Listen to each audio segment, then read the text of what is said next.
I know this is a woman of standards and she cares about women's. And when she invited me to the first women's conference, I think she knew this is what I needed.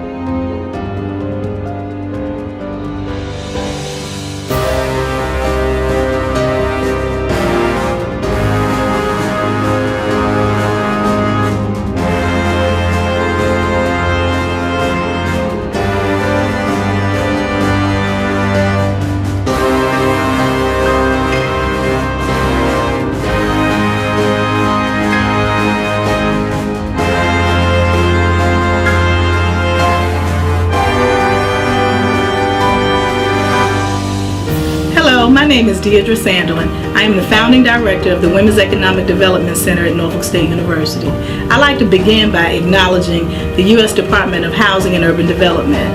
I'd like to commend them for their commitment and their allegiance to closing the gap in housing disparity, particularly among low to moderate income housing participants and moreover women. Also, I'd like to acknowledge the greatest HBCU in the whole world, Norfolk State University, for allowing me the opportunity to bring this Women's Center here on campus in such a unique way. This center was birthed in 2011 between HUD and Norfolk State University to create an access port, if you will, for students as well as the community to come on campus and access programming that would alleviate some of the barriers that exist in low to moderate income housing. Hello, my name is Tanya Perry. My name is Beverly Boone Harris. My name is Dr. Vanessa Jenkins Hightower. Hi, I'm Davida Brad. My name is Monique Garrett. My name is Jan House. I am LaWanda Tillett. My name is Gisela Torres. I'm Monique A.J. Smith. Hi, my name is Mariah Highsmith. My name is Nuvia Eves. I am the outreach coordinator for the university. The director of OASIS, Office of Accessibility Services and International Students here at Norfolk State University. And I serve as the director of the Counseling Center here at Norfolk State University. I am currently the leader and founder of an initiative called Healthy Ladies Rock. And I am a mompreneur. I am married with 4 kids, and I have worked for myself for the last 5 years. I am the housing program manager for the Garden of Hope. The Garden of Hope is an extension of Gethsemane Community Fellowship Baptist Church, and we promote programs for the disadvantaged and underserved in the community. And I'm happy to be a part of the Women's Economic Development Center here at Norfolk State University. And I am a financial professional in the area. I am the founder of Caesar Empowerment. I'm a business management major, and my future career goals are to secure a job internship and also get into the fashion industry. I'm a sociology major, and what I want to do after college is be a forensic psychologist. Let me tell you a little bit about my background. I started off by having my bachelor's in social work. Then I went on and got my master's in criminal justice and administration, and now I have my doctorate in organizational leadership in higher education. One of the things I find that working in this field of higher ed has exposed me to work with young people who need that opportunity for someone to come in their life and to mentor them into the future. And so I am a 26-year veteran of athletic administration. And so my specialty is leadership in women and fields that are not necessarily accustomed to. Many of our students were reared in the neighborhoods surrounding this university that was funded by HUD.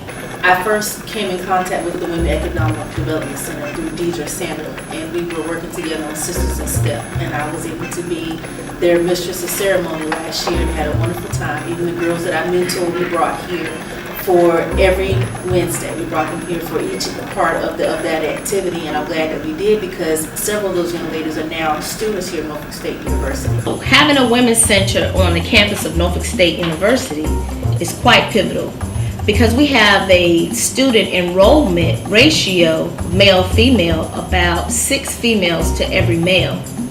My relationship with this Women's Center, with the Norfolk State University Women's Economic Development Center, is that I serve on the advisory board. I've served on the board actually for the entire 5 years, but that is, that's really nice and that's cute, but more than serving on the board, I was very honored that Deirdre thought of me. But I knew when when the grant was received to start this center, that I would be a part of this new entity within the university for the duration. And so I was more than a board member.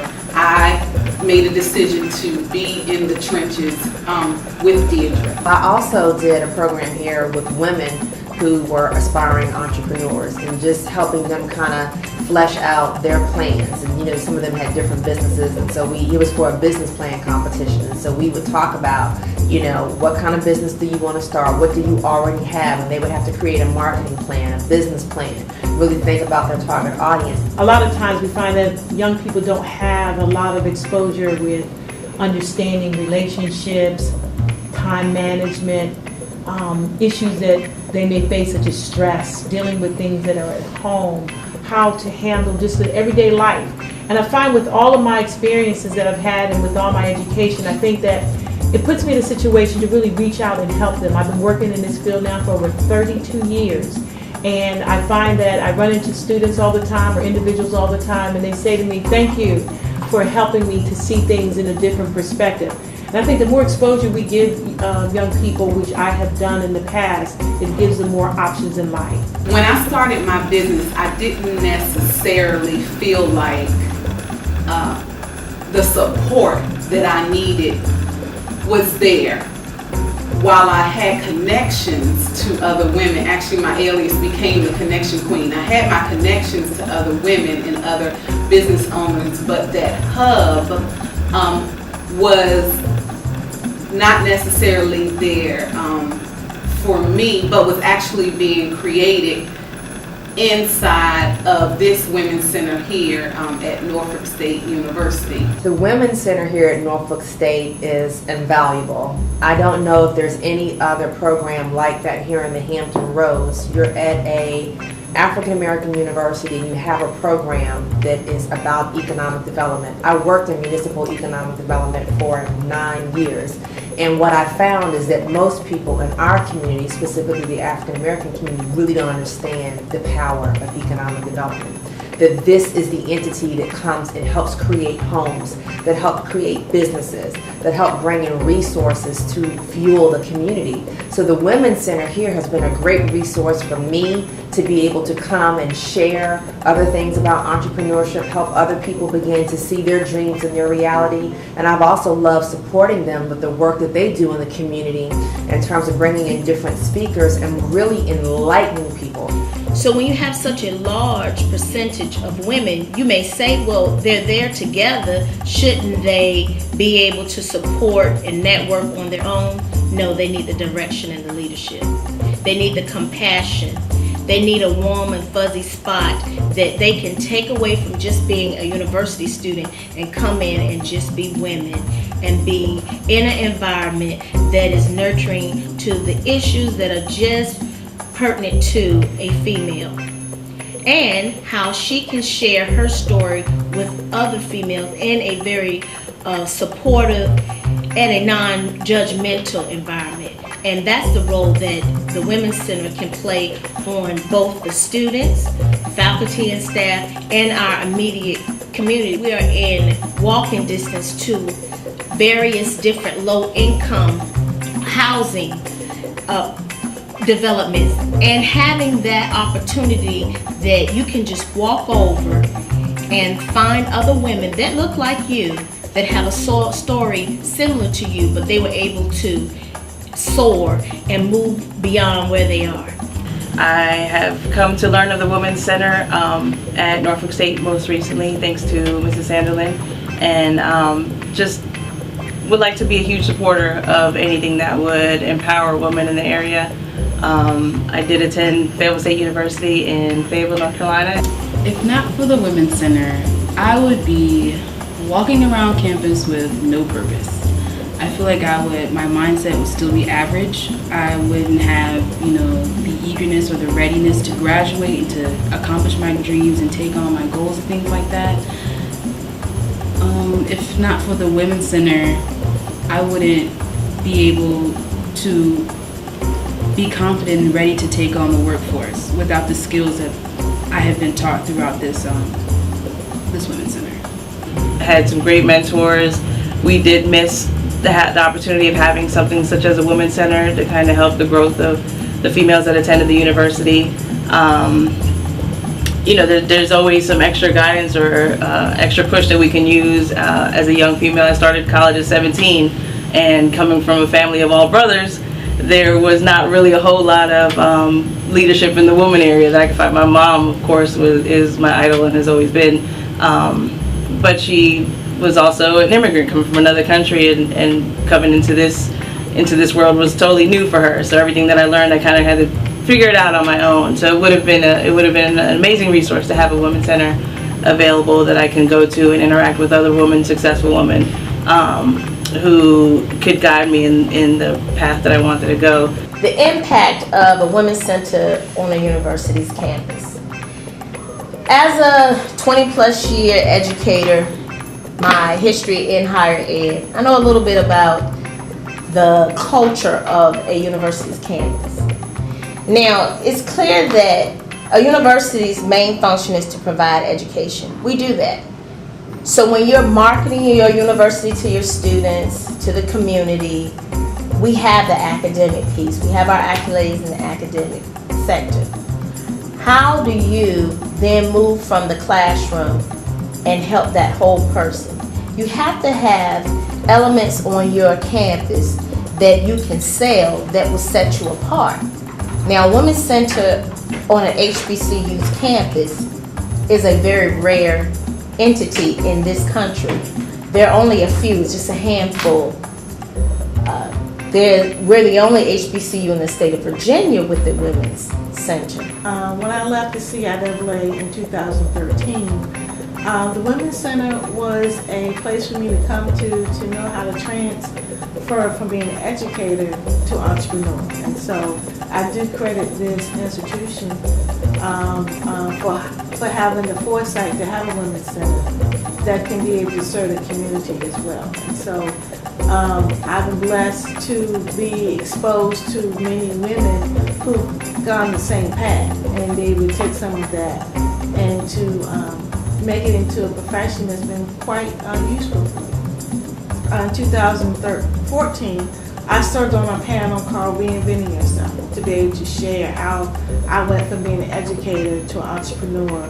And it's really interesting because today, as I was preparing for this interview, I fell upon a message that I received on Facebook that I should have gotten in 2014, but I got it today. So I thought that was very divine. And in it, the lady was sharing that she was very inspired and encouraged from the presentation that we did on Reinventing Yourself.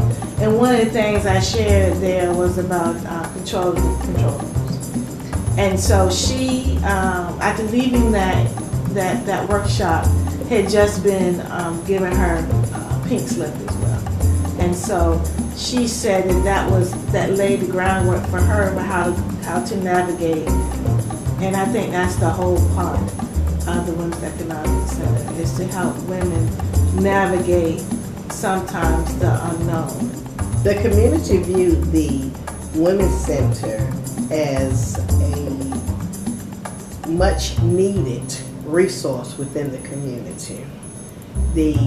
There's a myth that people that's in hood housing are lackadaisical, uninterested, but that's not true, because we never had problems getting people. They would come in on buses to the events, they love to volunteer, and they would bring their families. And it was very worthwhile, and the HUD grant allowed the Women's Center to offer so many different, a variety of programs that was beneficial for the community and to the community. But truly, anytime you think in terms of helping in the community and you see Women's Center, you look at a safe place for the women that are in need, and that could be across the board. It doesn't have to be the woman that's in need. It could be a woman that just needs a place to get to for safety. And so that's what I think of. I have supported Tidewater Community College's center. If I'm invited, and I will donate. I will breakfasts that TCC has had.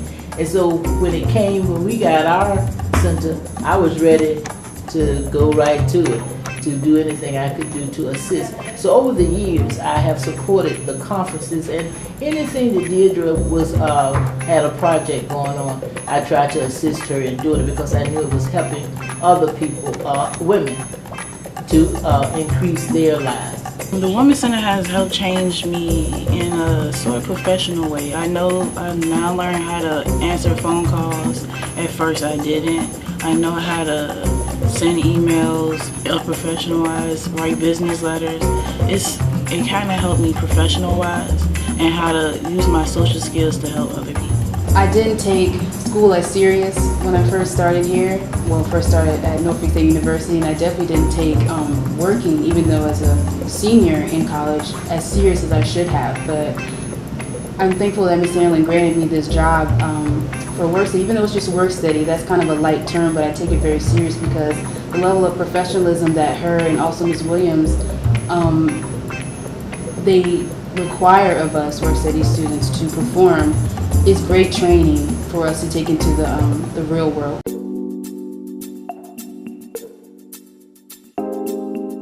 Norfolk State was awarded $800,000 as seed money to open up the center on campus. The vision that I had pretty much came from me coming from not necessarily low-income housing, but moderate housing, but with a single mom. So those things and some of the struggles that I saw her go through really encouraged me and really gave me just a push to want to make sure that other young ladies and other students on campus didn't have to go through the same thing. The partnership was really a win-win in all regards. I mean, when you're talking about HUD and a major HBCU, I think those two things put together just really became a powerhouse to the Hampton Roads community. Listening to some of the remarks and the testimonies from some of our participants, they've said we've changed their lives.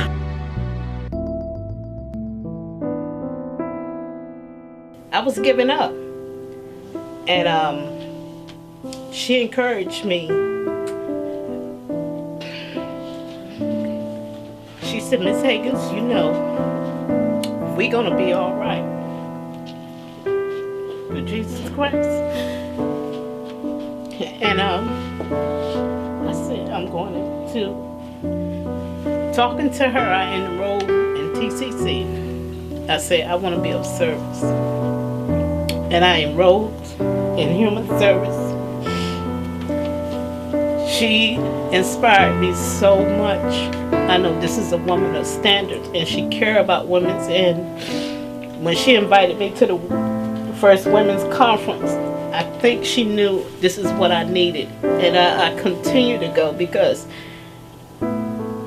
I didn't know it was so many broken women, which I knew, but I didn't know I was in the midst of so many broken women out here. Because I asked her one time, I'm like, what is wrong with some of these young girls? Even in my family, why are they hurt? But I should have known because I'm a woman. I've been through things, you know, trying to love and be loved, you know, and I say, you know, I can't do nothing but embrace them, you know, when you get a chance to talk to her. When you get a chance to talk to a young lady, like she said, share with them and don't be afraid to tell your story. I've been abused. I've been hurt. I've tried to love, you know, and because I was abused, that doesn't stop me from loving. And when I see another woman hurting, I have to share my story. You're not the only one, you know. So when this Economic Development Center came up, when Ms. Sandlin came over here one day, I got her immediately put at our annual resident meeting so that she could talk about, it was the reunion at that time. And I got an opportunity to meet people like, sometimes you're looking at the TV or reading a magazine, you say, that's an interesting sister, an interesting brother. Well, I have met them because of this center. And some of you have gone through lifetimes that I would never even try to have imagined. It might have been in a book or something like that. My job as a case manager to me has always been just to welcome the resident here, because we never know who's coming into the community. To help them get themselves together through whatever their adventure is, and then to make sure that they move. Raising my kids, my father ended up getting sick with emphysema. And so my mom had already passed. I took care of her. She had tuberculosis. I'm the baby of the family, and I had asked one of my church members, I'm like, why is all this on me? And I was asking God why, and she said, stop asking God why, and just ask him to give you the strength to keep going. There you go. That's right. So I can speak for everybody. We are getting a lot out of it. We're benefiting a lot from it. I know I am. And this is something that we can learn from them and bring out here to our residents and to our loved ones. Because see, I have people out here that I talk to. Like I say that, I'm pretty much of a village leader. We, majority of us out here, and we love one another. And we try to be strong for each other, shoulder lean on. Hey, you need to talk to me, we can talk, come talk to me. Right. I don't care what time. You call me 3, 4, 5 o'clock in the morning if you want to wake me up. Especially if it's an emergency, something important. That's what I'm here for, you know what I'm saying? And that's why we need to keep this going like it's going. Because, since I've been going there with Miss Montgomery and all us as a family going, I'm learning more and more. Each year I go, I learn something. And I have something to bring back to here to the community. And I share it with a lot of my neighbors, especially my girlfriends, because I got girls younger than I am. I say probably in their 30s and 40s. That's what was it about? Boom, I'm ready to explain. I said, can I explain to them? They're like, wow, I wish I could have went. I said, well, maybe sometime, maybe next time, you never know. Yeah, so, it benefits us, so we really need this. We want to keep this. We're going to try to keep it open anyway. We'll do the best we can. I'm down for it 100%. When you get a chance to talk to a young lady, like she said, share with them and don't be afraid to tell your story. I've been abused. I've been hurt. I've tried to love, and because I was abused, that doesn't stop me from loving. And when I see another woman hurting, I have to share my story. You're not the only one, and I stand up for women completely, all races, because we need each other. We need each other. We need to keep building each other. I've been out here since August. I have 5 children. I was married for 14 years. I'm 31 years old. I think as soon as I came out here, I met Miss Montgomery. And I think she looked at my background of me working so much.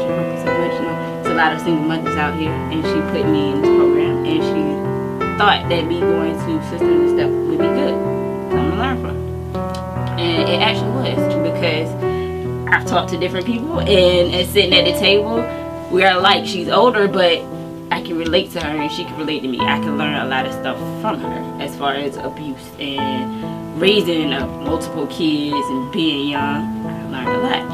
Don't think I can't learn from you. Gotta be learning from the boys. It's hard. It's hard, but to have, like I said, women around. It teach you parenting. It teach you stuff about yourself. It teach you self-esteem wise. I didn't have none. You can say, oh, she's cute, she's pretty. I don't see it. I see makeup, but in the inside to me it's different. Like it's different. It's like, okay, I can look great, but then in the inside it's like I got this going on. I'm worrying about this person, my mama, my grandma, my daddy. Like it's a lot. I don't have a dad. I can say I have one, but I don't have one because when I was younger he raped my older sister. So I don't trust men at all. It's like I don't want to be like that. Like, don't trust any man.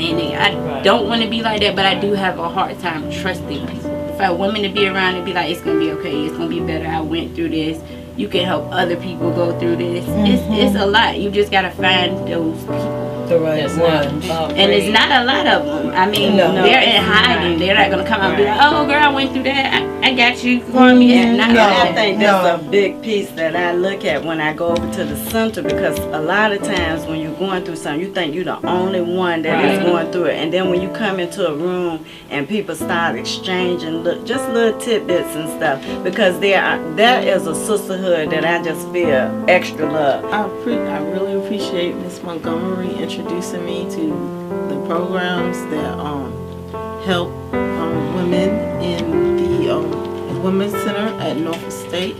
I've been in Tidewater Gardens, I think, about 5 years now, and I've been going to the program. They had I think the first one I went to was a business seminar where they gave residents an opportunity to compete for a grant to open their business, and I really enjoyed that training and the fact that there was an opportunity to try to compete to get money to help open your business. They gave you instructions on how to set up a business plan, and that's a dream for me because I've been interested in opening me a business for quite some time. But the one thing back in the day when I was in school and could graduate, it was only two things that you could go into. That was basically to be a teacher or a nurse. And one of my sisters, she wanted to be an astronaut like me. And so, you know, we just dreamed big and it just didn't happen. But now you can. We have a president of the United States that's black and a male, and plenty of astronauts, you know. And the one thing also about the center is that some of the topics that they would bring up, men would be in there as well. So, you know, it helps to get a different viewpoint of why sometimes we act the way we do with a male and the way a male would act with us. So I always like that, you know, in some of the topic arenas that they would bring up in the expansion, so that you could see that we're able to go into all avenues now. And even if you're scared, just like we was taught at Norfolk State, even if you're scared, try it anyway. You do got it to do it anyway. That's right. Do it anyway. I didn't know. I switched my major to early childhood when I got my little 4-year-old because he's mentally challenged. I did not know they go so in depth about teaching a child. Yes. And I'm thinking I got the associate's degree, but it won't get to me. They said, "No, Miss Higgins, you going further." I didn't want to teach. But it's in you. I don't want to teach. I got spunk, I got strive, you know, I got high self-esteem. I feel like I could conquer anything, you know, and I feel like, just like I said, I need something to bring back to the community to share, you know. And if they say, "Well, how do you know this?" Hey, because I've been through it. I'm going through it. I go to programs, you know. That's why I know what to say to you. You know what I'm saying? Not just talking about it because I've been there. I'm doing this and to be now. on a college campus. Yeah, on if college. you weren't thinking about college, you might think about college. You know what I'm saying? And it is one of our older colleges. You know, I remember when the college was up here behind the post office. It was a little Y. And Dr. Lama Beecher, my mom and dad went there, and he would say, "Oh, I'm going to have Norfolk State. It's going to be a university, and it's going to cover from Park Avenue all the way down Corporal." And they would tee and laugh and stuff, and that's what he did. That's exactly what he did. In my class in 68 and 69, when I started there, we were Norfolk Division of Virginia State. My class chose the colors of green and gold in 69 with Joel Walber Rocha as our president. So, you know, my history goes back from my mom and dad graduating from over here at Norfolk State to me graduating in one of the 3 buildings, because it was on the PE building, nursing building, and Brown Hall. Everything was in them 3 buildings, and that's where I went. And Scott Dozier, Miss Scott was my aunt, because I spent all my money, and she sneaked me in the back and helped me get some food from that cafeteria. We had the best food at Norfolk State that you could ever imagine. So that's how Miss Scott Dozier Hall was named. So it's a lot of extra pride for me, and I'm a true alumni. You know, we went from under that orange and blue to our green and gold. Yes, sir. Big ho!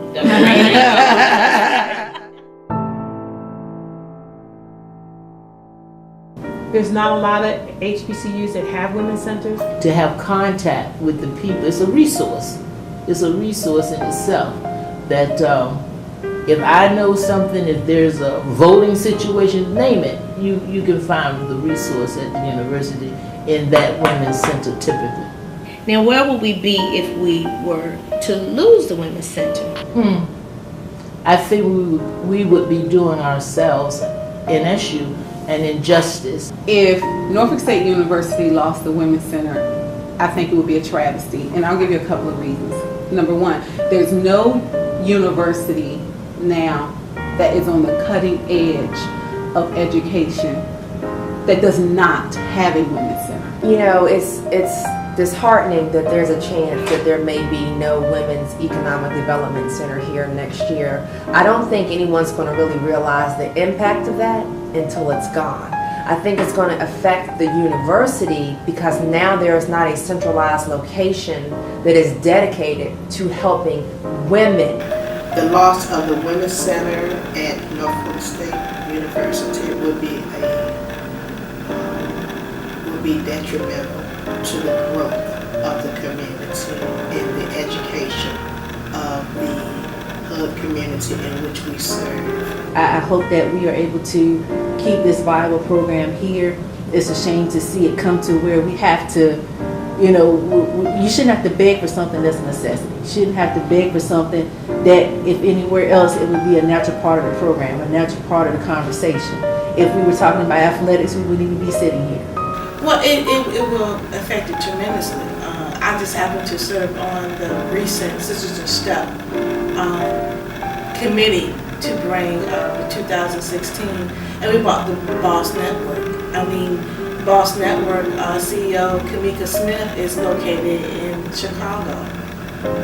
How would you bring someone like that caliber to this community if you did not have the center? The college life on campus would be different without the Women's Center due to the fact that it empowers young women. And so without this opportunity, I would speak for myself, I would be walking around purposeless. Norfolk State University was founded by the community, for the community, by the community. And it's very important that we keep a women's center here for a place for our students to continue to have a place to go for resources. If the Women's Center did not exist anymore, it would actually take us back several steps regarding the progress we made to even bridge that gap between university and community. So when this goes away, who's going to be the advocate for the inner city woman? Who's going to be the advocate for the woman that wants to start a business? Who's going to be the advocate for women everywhere here in the Hampton Roads saying that, you know, we need an opportunity at the table? And so I think it's going to be a huge impact and it's going to be a huge loss, and no one's going to realize it until it's gone because there's going to be no programs. There's going to be no voice here in Hampton Roads. There's going to be no voice here on this campus. And if it goes away, where do we send these young individuals? Where do we send them? Where do they go? They're hungry for information, and I think right now we have a tool in place or opportunity for them to get exposed, and that's the Women Economic Development Center here at Norfolk State University. Without the Women's Center, I feel like women would get discouraged more.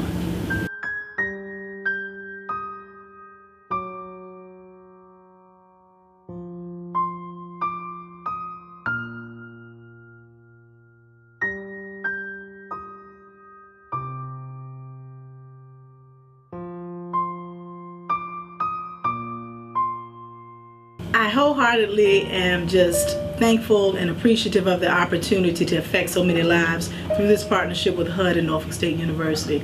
It is my sincere desire that HUD will continue to have and foster relationships in not only HBCUs but other colleges across the campus, particularly HBCUs, because our funding is totally different and our limitations are greater than some of our sister institutions. So I am hopeful that HUD will really consider, through watching this video and looking at the testimonials, that they will consider extending or continuing funding to the HBCU campuses.